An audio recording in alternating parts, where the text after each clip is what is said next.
मरकुस रचित सुसमाचार 5वां अध्याय अगर आप पूरा अपने घर जाकर के पढ़ेंगे तो उसके 25वें पद में एक स्त्री का जिक्र है।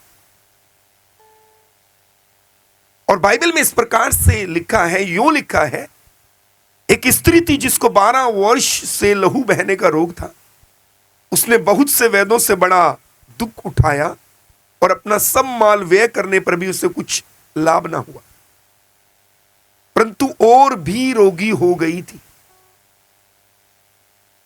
यहां एक स्त्री है जिसे गंभीर बीमारी है। मैंने इसको गंभीर बीमारी क्यों कहा? क्योंकि इस बीमारी के सामाजिक और शारीरिक बड़े प्रभाव हैं। यह बीमारी केवल शरीर को ही प्रभावित नहीं करती, यह मानसिक और सामाजिक कई प्रकार के दुख और कष्ट का पैदा होने का कारण है। यह एक ऐसी डिजीज है, यहां लिखा है कि स्त्री है जिसे 12 वर्ष से लहू बहने का रोग है। यह डिजीज वो डिजीज है, यह बीमारी वो बीमारी है जो शरीर को ही दुख नहीं पहुंचाती, यह मेंटली मानसिक रीति से किसी इंसान को अपंग करने के जैसा बना देती है और यह सामाजिक दोष भी लेकर आती है इंसान के ऊपर। बाइबल कहती है कि स्त्री बहुत धनवान है। अगर आप अगली आयतों में पढ़ोगे, इसके पास ढेर सारा पैसा था और इसने अपना सारा पैसा अपनी हीलिंग को प्राप्त करने के लिए खर्च किया। यह हिस्सा बाइबल का यह बताता है कि कोई भी इंसान इस दुनिया में कितना भी अमीर क्यों ना हो, पर वो पैसे से सब कुछ नहीं पा सकता। कोई भी इंसान इस दुनिया में कितना भी अमीर क्यों ना हो, वो धन के द्वारा सब कुछ अर्जित नहीं कर सकता। ये एक धनवान स्त्री है और इसने अपनी चंगाई को पाने के लिए अपना सारा धन खर्च किया, लेकिन बाइबल कहती है ये और बीमार हो गई। हिंदी की बाइबल में लिखा है इसने अपना सारा धन अपने इलाज में खर्च किया और चंगी होने के बजाय ये और अधिक बीमार हुई। अगली बात जो मैं आपको बताना चाहता हूं वो बड़ी अद्भुत सी है। बाइबल कहती है, परमेश्वर का वचन कहता है, इस स्त्री को यह रोग 12 वर्ष से था। अगर आप लेवी व्यवस्था की किताब 15 अध्याय 25 पद से 30 पद तक पढ़े, अपने घर जाके पढ़िएगा, अभी मत पढ़िए। लेवी व्यवस्था की किताब 15 अध्याय 25 से 30 पद तक अगर आप पढ़े, ऐसी स्त्रियां जिन्हें इस तरह की बीमारी है, लोहू बहने की बीमारी, ऐसी स्त्रियों के लिए कुछ नियम वहां बताए गए जो यहूदी लोग बड़ी स्ट्रिक्टली फॉलो करते थे। कुछ कानून है जो यहूदियों ने बड़ी सख्ती से ऐसी स्त्रियों के लिए अपनाए थे। एक कानून, ऐसी स्त्रियां जिस बिस्तर के ऊपर बैठेंगी वो बिस्तर अशुद्ध माना जाएगा। फिर कोई आम यहूदी उस बिस्तर के ऊपर आकर नहीं बैठेगा, इवन फैमिली का मेंबर भी नहीं। ऐसी स्त्रियां जिस सवारी जानवर के ऊपर बैठकर सवारी करती हैं उसे अशुद्ध ठहरा दिया जाता है एक समय के लिए। ऐसी स्त्रियां जिस बर्तन को छूती हैं, जिस वस्त्र को छूती हैं, जिस पात्र को छूती हैं, उसे अशुद्ध ठहरा दिया जाता है कुछ समय के लिए। ऐसी स्त्रियां अपनी फैमिली में रहते हुए अपने फैमिली के किसी मेंबर को भी छू ले, अगर वो मैरिड है वो अपने पति को छुए, वो अपने बच्चे को छुए, वो अपनी सास को छुए, वो अपनी बेटी को छुए, किसी भी रिलेशन में अगर वो किसी को भी छुएगी तो वो अशुद्ध ठहरेगा एक दिन के लिए। यह मानव जात मनुष्यों के लिए एक दिन अशुद्धता का नियम है। मैंने तो यहां तक पढ़ा, तालमुद एक किताब है यहूदियों की। यीशु मसीह के समय में यहूदियों की तालमुद किताब यह कहती है, यहूदियों ने अलग से बाइबल के बाहर एक किताब बनाई, नियमावली, जिसको नियम की किताब कहते हैं, और जिससे उन्होंने पक्का कर दिया। और तालमुद यह कहता है कि ऐसी स्त्रियां अगर मिट्टी के पात्र को छूती थी तो उसको तोड़ देते थे। ऐसी स्त्रियां बाजार में नहीं जा सकती, भरे बाजार में। ऐसी स्त्रियां अपने रब्बी से बात नहीं कर सकती, जो उस समय यहूदियों के गुरु और रब्बी हुआ करते थे। तालमुद कहता है अगर उन्होंने अपने रब्बी से अपनी हीलिंग के लिए प्रेयर करवानी है तो अपने रब्बी से बात नहीं करेंगी, वो अपने पति को इंफॉर्मेशन देंगी, उनका पति उनके बारे में रब्बी से बात करेगा और वापिस आकर के इन्हें बताएगा। मैं कुछ कहना चाहता हूं बड़ी विनम्रता से, यह बीमारी केवल शारीरिक कष्ट ही नहीं दे रही थी, ऐसी बीमारी जिसमें स्त्रियों को रहती है वो हर दिन वीक होती है, हर दिन कमजोर पड़ती है। वो ये केवल शारीरिक कष्ट ही नहीं देती, ये मानसिक कष्ट भी देती है। ये समाज में भी एक इंसान को नीचा दिखाती है। अब एक व्यक्ति सामाजिक जीवन नहीं जी पा रहा, वो पारिवारिक जीवन नहीं जी पा रहा, वो अपनी फैमिली में नहीं रह पा रहा, वो समाज में लोग किसी के घर नहीं आ जा पा रहा। यहां तक कि तालमुद ये कहता है, यहूदियों का एक ग्रंथ है बाइबल के अलावा जिससे तालमुद कहते हैं, जो यहूदी रब्बियों ने लिखा। यीशु मसीह के समय में उन्होंने इतना स्ट्रिक्ट कर दिया था उस लॉ को। उन्होंने कहा था ऐसी स्त्रियों के लिए अलग एक कमरा बना दो, उनको अलग से राशन डाल दो, उधरी वो खाना बनाए, उधरी वो रहे, ताकि वो आम घर में आकर के दूसरे लोगों को अशुद्ध ना करें, कहीं उनको पूरे दिन के लिए अशुद्ध ना ठहरना पड़े। ये बीमारी केवल शारीरिक कष्ट देने वाली नहीं है, ये मानसिक रूप से भी एक इंसान को प्रताड़ित करती है।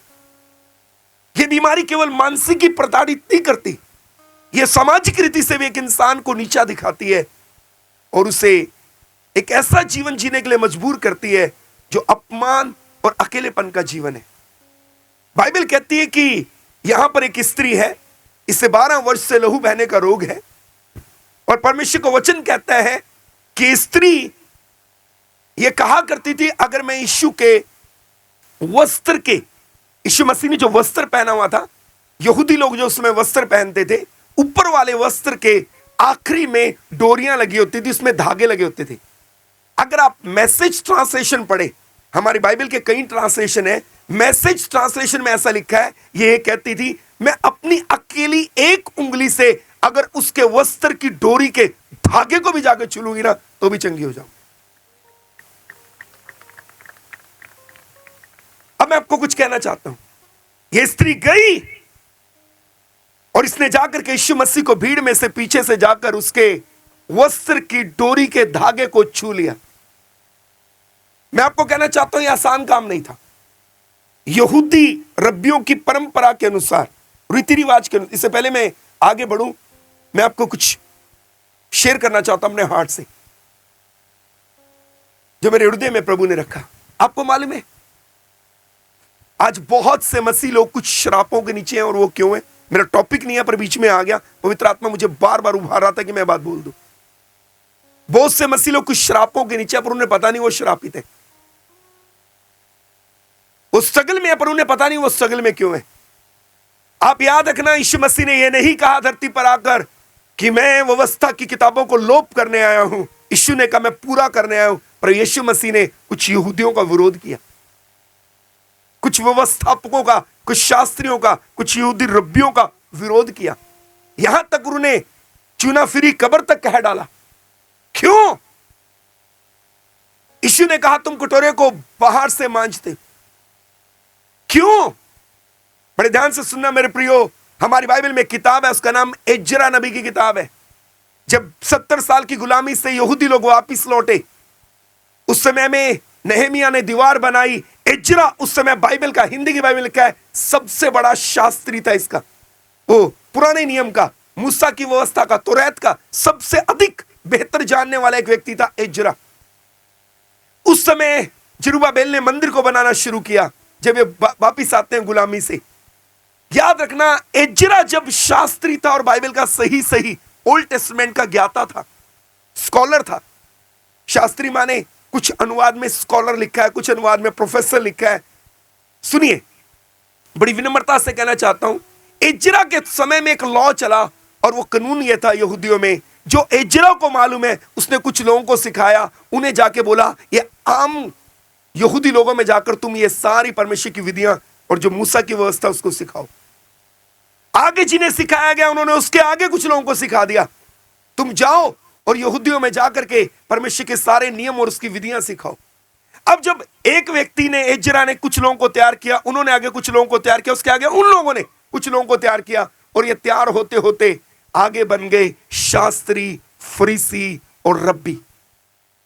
और इन्होंने मूसा की व्यवस्था को पूरी रीति से नहीं छोड़ा, उसको भी पकड़ा, लेकिन अपनी सुविधा के अनुसार कुछ चीजों को उन्होंने ऐड कर दिया उसमें।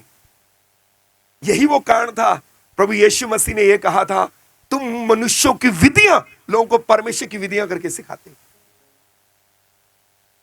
यही वो रीजन था। उन्होंने उन्हें सही व्यवस्था सिखाते सिखाते अपनी सुविधा के अनुसार कुछ चीजें उसमें ऐड कर दी। यीशु मसीह ने मूसा की व्यवस्था का विरोध नहीं किया। यीशु मसीह ने उनके द्वारा चलाई गई वो मनुष्य की रीतियों का विरोध किया। लंबे चोगे पहनना, बर्तनों, तांबे के बर्तनों को मांजना, वो सब बातें वहां लिखी हैं, एक एक करके बताने का समय नहीं। मैं वापस लौटता हूं। इन यहूदियों ने इतनी सख्त कर दी थी ये व्यवस्था, अगर ऐसी स्त्री जिसको लहू बहने का रोग है बिना बताए पब्लिक में जाएगी, पत्थर मार दो, कोई टेंशन नहीं है, कोई किसी प्रकार का बर्डन नहीं लेना। अगर ऐसी स्त्री बिना बताए कुछ लोगों के बीच में घुसकर उन्हें अशुद्ध कर दे तो ऐसी स्त्रियों को पथरवाह कर दो। इस स्त्री के लिए यीशु के पीछे जाकर, क्योंकि जब यीशु मसीह चलते हजारों की भीड़ उनके साथ थी, और मेरे पास समय नहीं मैं बताऊं, वो 4 तरह की भीड़ थी, हम उस तरफ नहीं जाएंगे। कई तरह की भीड़ यीशु के साथ थी, जिसमें से एक कैटेगरी सिर्फ ये थी कि यीशु कोई गलती करे तो पकड़े। अब याद रखना, उसमें वो रब्बी, वो शास्त्री और वो यहूदियों के अगुवे भी थे। ऐसी बड़ी भीड़ में जाकर के पीछे से यीशु के वस्त्र के छोर की डोरी के धागे को छूना, ये जान हथेली पर रखकर वहां तक पहुंचना है। अगर किसी ने रिकॉग्नाइज कर लिया, अगर किसी ने पहचान लिया, अगर किसी ने चिन्हित कर लिया कि वही स्त्री है, पथरवाह हो सकता है, पत्थर मार मार के मारा जा सकता है। ये अपनी जान हथेली पर रखकर यीशु के पीछे गई, उस भीड़ को चीरती हुई यीशु तक पहुंची और उस वस्त्र की डोरी के धागे को छुआ और ये चंगी हो गई।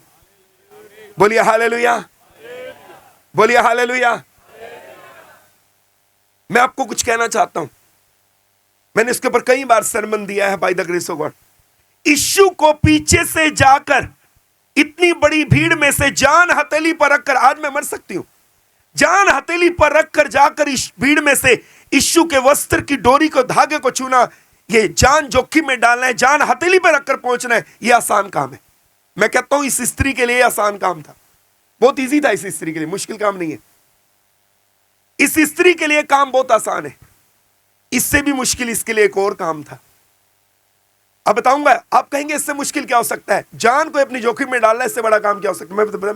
मैंने बाइबल में पढ़ा, इससे भी मुश्किल एक और काम था, और वो काम था 12 साल, लगभग 12 साल अकेले बंद एक कमरे में रहना, और फिर एक वैद्य के बारे में पता करना और उससे अपना इलाज शुरू करवाना। और हिंदी की बाइबल यह कहती है इसने अपने इलाज के दौरान दुख उठाया, ऐसा नहीं लिखा बाइबल में। 26 पद कहता है उसने बहुत से वैद्यों से बहुत दुख उठाया, दुख नहीं उठाया। इसे एक वैद्य मिलता होगा, ये उससे इलाज शुरू करवाते होगी, उसने कहा बहन जी पेनफुल प्रोसेस है, मेडिसिन के साइड इफेक्ट्स आ सकते हैं, इस मेडिसिन का गलत प्रभाव आ सकता है। हिंदी की बाइबल में लिखा है जो जिसने कहा, इसने वो वैद्यों से इलाज करवाया और उस इलाज के दौरान इसको बहुत दुख मिला। लोग इलाज के दौरान रिलीफ पाते हैं, ये उल्टा दुखी होती थी। हर बार एक बड़ा प्रोसेस, हर बार एक पेनफुल प्रोसेस, और वो भी फेलियर। 12 साल इसने ना जाने कितनी बार कितने वैद्य बदले होंगे और कितना पैसा दिया होगा, हर बार असफलता, हर बार असफलता, हर बार असफलता। ये वैद्य मिला है, इसके बारे में बड़ा सुना है, इससे इलाज कराऊंगी, अब की बार तो मैं अपनी फैमिली में लौट जाऊंगी हील होने के बाद। बाइबल में नहीं लिखा इसके परिवार में कौन कौन थे। मैं ऐसा विश्वास करता हूं हर इलाज जब शुरू होता इसके अंदर एक उम्मीद भी शुरू होती, इस इलाज के खत्म होने के बाद तो पक्का मैं आम लोगों में जा सकती हूं, अपनी फैमिली में जा सकती हूं। लेकिन फेलियर, 12 साल के फेलियर का इतिहास है इसके पास। 12 साल तक ये फेल हुई हर बार कोशिशें करने के बाद। मैं आपको बड़ी विनम्रता से कुछ और भी कहना चाहता हूं, ये जो वैद्यों का इलाज है ना, ये आसान नहीं होता, इसमें कई तरह की कठिनाइयां रहती हैं। हमारी चर्च के शालोम फेलोशिप चर्च लुधियाना के कैशियर और चर्च के असिस्टेंट पासवान, उनका नाम है मिस्टर परवीन मसीह, वो इन दिनों में इंग्लैंड में लिवरपूल में रहते हैं। लास्ट वीक में उनके पास था। जब वो लुधियाना में थे, हमारे चर्च के असिस्टेंट पासवान और शालोम फेलोशिप चर्च के कैशियर थे, और सीएमसी में वो as a staff, male staff nurse काम करते थे। एक दिन मैं लुधियाना में उनके घर था, तो उन्होंने अपने बेड के पास कोई सामान उठाने के लिए नीचे झुके हो। जब वो नीचे झुके तो मैंने उनकी गर्दन देखी, यहां से एक बड़ी डीप लाइन उनकी गर्दन के ऊपर पड़ी हुई है पीछे। मैंने सोचा मांस मोटा है पीछे, शायद वो मांस इकट्ठा होने के कारण वो लाइन है, लेकिन मैंने देखा वो कुछ और है। तब मैंने बड़ी विनम्रता से उन्हें पूछा, ये आपकी गर्दन के पीछे कट कैसे लग गया, इतना लंबा कट कैसे लग गया? उनकी आंखों में पानी था और उन्होंने मुझे दबे और गंभीर स्वर शब्दों में इस प्रकार से कहा, भरे हुए गले से इस प्रकार से कहा, जब मैं छोटा बच्चा था, मैं बिदर में रहा करता था। उन्होंने कहा कि मुझे एक दुष्ट आत्मा का थोड़ा प्रभाव था, बीमारी थी मुझे, और मेरे घर के बुजुर्ग मुझे एक वैद्य के पास, एक सियाने के पास ले गए। जैसे साइकिल के पहिए के अंदर एक तार होती है ना, ऐसी एक तार उसने आग के अंदर पूरी लाल कर दी, इतना गर्म किया उसने, उसको पूरा लाल कर दिया, और उसने मेरी गर्दन के ऊपर से ऐसे पीछे घुमाया, और इतना ही नहीं, मेरे दोनों हाथों के ऊपर भी उसने उसको घुमाया। वो जलती हुई तार लाल उसने मेरे देह के ऊपर लगा दी। छोटे बच्चे को एक तार से साड़ देना, उसको जला देना, कितना पेनफुल है। वो कहते तब भी मैं ठीक नहीं हुआ। उसके बाद मैं जलंधर आया, मेरे पिताजी मुझे गाजी गुल्ला में पास रूपलाल जी के यहां लेके गए, एक प्रेयर करी, पवित्र आत्मा ने मुझे आजाद कर दिया। ये स्त्री ने इलाज के दौरान बहुत दुख उठाया और बहुत फेलियर देखे। 12 साल से फेलियर देख रही है, एक बार फेल, 2 बार फेल, 3 बार फेल, बढ़िया इलाज फिर फेल, उससे बढ़िया इलाज फिर फेल, उससे बढ़िया वाला इलाज फिर फेल, उससे अच्छे वाला वैद्य फिर फेल। इसके लिए ही पीछे से जाकर यीशु के पल्लू को छूना आसान काम था। उससे भी मुश्किल काम यह था अपने बंद कमरे में अपने आप को विश्वास दिलाना, तू इलाज करा के चंगी नहीं हुई, तू बिना इलाज के चंगी हो जाएगी। यह उससे भी मुश्किल काम है, यह उससे भी मुश्किल काम है। तू इलाज करा के चंगी नहीं हुई और तू बिना इलाज के चंगी होगी, यह उससे भी मुश्किल काम है। अब इतने फेलियर देखने के बाद अपने आप को यह समझाना, अपने आप को विश्वास दिलाना। चलिए हम आज के वचन की ओर चलते हैं। आज के वचन का टाइटल है, इसके अंदर ये विश्वास पैदा कैसे हुआ। साथ वाले को पूछो, बोलो जी, इसके अंदर ये विश्वास पैदा कैसे हुआ। अच्छा एक बात बताइए, आप मेरे से नाराज हैं या आप थक गए हैं? मैं गुरदासपुर में आकर के बड़ी विनम्रता से, पास्टर सनी की गलती नहीं है, आप इनको घूर घूर के मत देखें। मैं पंजाब में आकर के भाई बहनों को कहता हूं, प्लीज पहले 2 गीत गाने के बाद प्रचार करवा दो, नहीं तो बाद में लोग थक जाते हैं, वो रिस्पॉन्ड नहीं करते, वो इतने थके होते हैं फिर वो वचन नहीं सुनते। लेकिन मैं धन्यवाद देता हूं पास्टर सनी जी के लिए, उनके अंदर पवित्र आत्मा की आग है, वो भरे हुए हैं। प्रभु उनको आशीष दे, प्रभु उनको और इस्तेमाल करे, प्रभु ने और अपने कामों के लिए इस्तेमाल करे। Thank you. उन्होंने फिर भी मुझे समय से टाइम दे दिया। एक बार तो अगला दिन आ गया था। ये गुरदासपुर का इतिहास है। मनु प्रचार नहीं बुलाया, अगला दिन आ गया। वाह, सानू बुला लिया लुधियाने तो, पंजाबी च दसदा वा, सानू बुला लिया लुधियाना, छेती आयो जी छेती, बच्चे का बर्थडे है गया वा। मैं अपने मेरी टीम में जो मैक्सिमम लोग काम करते हैं वो ड्यूटी वाले हैं, मैंने उनकी छुट्टी कराई। जिस भाई ने कार से मुझे लेकर आया उनकी भी छुट्टी कराई, हमारे म्यूजिक टीचर है उनकी छुट्टी कराई, लेकर के मैं उधर पहुंचा गुरदासपुर में। बाहर कॉलोनी है, वहां पे मैं गया। वहां पे अब हमें तो जल्दी बुला लिया, 5:30 बजे, जल्दी आना जी जल्दी। हमारे सामने टेंट लग रहा है, साउंड आ रहा है। मैंने बोला भैया हमें काहे को इतनी जल्दी बुलाया? 3-3 4-4 बार चाय पिला दी, वो चाय पी पी के गैस हो जाती है। फिर हमारे सामने हद तो तब होगी, कहते हैं जिसका बच्चे का बर्थडे है, सूट बड़ा आ गया, साइज का छोटा लेने जा रहे हैं। हम बैठे मुंह देख रहे हैं वहां। फिर मीटिंग शुरू हुई छत के ऊपर। एक क्वायर, कोई भी क्वायर 3 गीत से कम नहीं थी, 2 तो मैक्सिमम थे ही उनके। हर पार्टी 2 गीत गाएगी। ओ भाई इतनी पार्टी बुला ली उन्होंने, पता नहीं कहां कहां से गीत गाए। वो गीत शुरू किए उन्होंने 7, 7:30, 8 बजे, 11 बजे तक गीत गाते रहे। 11:30 के करीब मुझे आग माइक देके कहते छोटा प्रचार करना है। मैं कहा चिंता ना करो, मैं भी लुधियाना से क्वायर लेकर आया हूं। मेरे साथ एक भाई थे, मैंने कहा जितने गीत आते ना सारे गादर नस्मल के देखे जाएगी। उन्होंने खूब गीत गाए और नस्मल जी के। 11:15 के करीब मेरी टीम ने मुझे माइक दिया। मैं क्या, मैं 1 घंटे का प्रचार करूंगा पूरा। मैं प्रचार कर रहा हूं, उनके बुजुर्ग मुझे आके कहते रहन दो जी, उनते अगला दिन आ गया हुआ, बच्चे का जन्मदिन मनाना हुआ। मैं क्या, मैं आपको सिर्फ ये बता के जाना चाहता हूं कि किसी को बुला करके आपको समय कैसे देना है। खैर मैंने तुरंत बंद कर दिया उनके बुजुर्ग की बात सुनकर। 20 मिनट का वचन दिया होगा। वचन देने के बाद बच्चे के लिए प्रार्थना की, उसको गले से लगाया, उसके सर पे हाथ रख के ब्लेस किया। मैंने कहा हम ऐसा नहीं करेंगे। 20 मिनट का संदेश देने के बाद मैं नीचे आ गया। पर मैं आपको बताता हूं मेरे साथ अनुभव है। कई कई जगह तो मुझे रात को 12:30 बजे कहते हैं, पता क्या कहते हैं, ये तो रोटी खा के आ गए हैं। मैंने कहा कहाँ खाई? बोले टेंट के पिछली साइड में, हमने रात को डिनर पहले करा देते हैं हम लोग। कई जगह गुरदासपुर में कन्वेंशन शुरू होने से पहले खाना खिलाते हैं। अब मुझे तो पता नहीं था कि लोग खाना वाना खा के बैठे हैं। हम तो भूखे पेट थे, रोजा रख के आए थे। आप ऐसे नहीं है, आपने अभी खाना खिलाना है। आप तो बहुत अच्छे हैं। जल्दी से बंद करेंगे, 20 मिनट रह गए मेरे, जल्दी से बंद करने को चलते हैं। ओके, ये बातें मैंने मालूम है क्यों बताई, ताकि हम एक दूसरे से थोड़ा खुल जाएं। आप इतने सीरियस होकर बैठे। पूछिए साथ वाले को, ये स्त्री के अंदर विश्वास पैदा कैसे हुआ? चलिए नाराजगी बाद में दूर करेंगे, जोर से पूछिए, स्त्री के अंदर विश्वास कैसे पैदा हुआ? जब तक आप बोलेंगे नहीं हम आगे प्रचार नहीं करेंगे, चाहे यहीं खड़े रहे। पूछिए, स्त्री के अंदर विश्वास कैसे पैदा हुआ? और जोर से पूछिए, स्त्री के अंदर विश्वास कैसे पैदा हुआ? और जोर से पूछिए, स्त्री के अंदर विश्वास कैसे पैदा हुआ? साथ वाले को पूछना है, साथ वाले को पूछना है, साथ वाले को पूछना है, स्त्री के अंदर विश्वास कैसे पैदा हुआ? जानना चाहते हैं? हिंदी की बाइबल में लिखा है वो कहती थी। हिंदी की बाइबल में लिखा वो कहती थी, लेकिन मैसेज ट्रांसलेशन में ये कहता है, बाइबल का एक ट्रांसलेशन है उसको मैसेज ट्रांसलेशन कहते हैं, एमएसजी।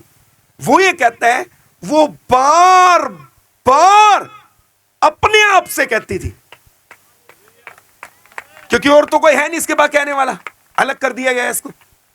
मैसेज मैं चाहता हूं कि मैं उसको आपके लिए पढ़ दूं। मेरे पास 4-5 ट्रांसलेशन है। 4-5 ट्रांसलेशन की कैलकुलेशन मैं आपको बताना चाहता हूं, मिला के बात क्या निकलती है। ओके, जल्दी से। मेरे पास 4-5 ट्रांसलेशन है। 4-5 ट्रांसलेशन में से शेयर करना चाहता हूं। एक्चुअल में सारी टोटल बात मिलके बनी क्या, बनती क्या बात?